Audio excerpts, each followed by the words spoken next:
Hello किसान भाइयों, एक बार फिर स्वागत है आप लोगों का हमारे यूट्यूब चैनल पर। मेरा नाम है मिथिलेश पटेल और आप देख रहे हैं एमडीए पटेल यूट्यूब चैनल। आज हम लोग बात करेंगे प्याज की नर्सरी कैसे डालें, प्याज की जो नर्सरी है उसको कैसे तैयार करें उसके बारे में बात करेंगे।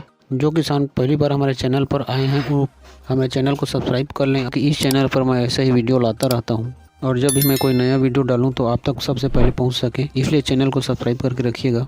किसान भाई, ठंडी जो दिनों दिन बढ़ता जा रहा है और जो ठंडी का समय होता है वह जो प्याज की नर्सरी का सबसे अच्छा समय होता है और इसी टाइम में प्याज की नर्सरी डालकर आप बहुत अच्छा जो इसका ग्रोथ है वह देखने को मिलता है। तो आपको ज़्यादा देर नहीं करना है, इसी टाइम में आपको प्याज का जो नर्सरी है डालना है। तो इस वीडियो को आपको शुरू से अंत तक देखना है किसान भाई, बीच में छोड़ कर नहीं जाना है क्योंकि मैं स्टेप बाय स्टेप इसके बारे में जानकारी दूंगा। तो चलिए किसान भाई शुरू करते हैं। तो प्याज की नर्सरी के लिए सबसे पहले किसान भाइयों आप लोगों को जो प्याज की क्यारी है उसको 3 फीट चौड़ी और 7 से 8 फीट उसकी लंबाई रखनी है। और प्याज की जो क्यारी है उसकी हाइट लगभग 4 इंच होना चाहिए। और उस प्याज की क्यारी में सबसे पहले आपको वर्मी कंपोस्ट डालना है और साथ में डीएपी और पोटास। डीएपी की जो मात्रा है ज़्यादा नहीं लेना है, 2 से 3 किलो, और पोटास का भी 2 से 3 किलो लेना है। सभी को आपस में मिक्स करके अच्छी से मिला लीजिएगा। ठंडी के मौसम में किसान भाइयों थोड़ा ग्रोथ जो है धीरे से होता है और जब भी आप लोग जो प्याज की नर्सरी दें तो उससे पहले आपको प्याज का जो बीज है उसको कम से कम 10 से 12 घंटा पानी में डुबो कर रखना है। उसके बाद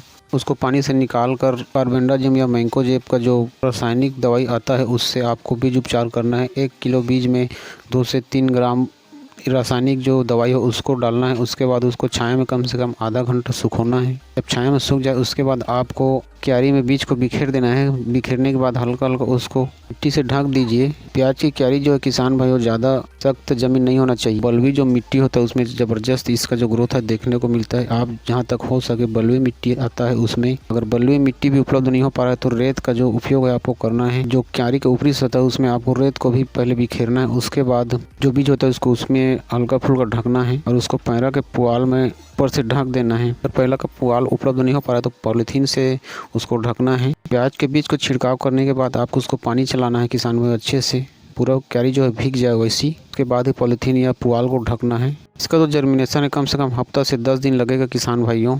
जब उसका जर्मिनेशन हो जाए और 25% दिखने लगे तब आपको पुआल और पैरा या फिर जो भी पॉलीथीन लगाया हो उसको हटाना है। एक बात और किसान भाई ध्यान देने वाली बात की इसमें ज़्यादा आपको सिंचाई नहीं करना है, बल्कि फुहारा वाला जो नोजल में जब ज़मीन सूख जाए तब आपको सिंचाई करना है। ज़्यादा सिंचाई करने पर फंगस का अटैक होता है। और जर्मिनेशन के 20 दिन बाद किसान भाइयों आपको प्रथम फंगीसाइड का उपयोग करना हुआ है, मैंकोजेब 75% और साथ में इमिडाक्लोप्रिड 70% कीटनाशक का उपयोग करना है। और अगर आपकी क्यारी में डंपिंग अब दिख रहा है तो उस थायोफिनेट मिथाइल आता है फंगीसाइड उसको डालना है, क्योंकि अब डंपिंग आपसे बचाता है। ऐसे ही फंगीसाइड को आपको हफ्ता में बदल कर उपयोग करना है, जिससे आपका जो प्याज की नर्सरी बहुत अच्छा ग्रोथ करेगा। चलिए किसान भाइयों मिलते हैं नेक्स्ट वीडियो में, तब तक अपना ख्याल रखिएगा।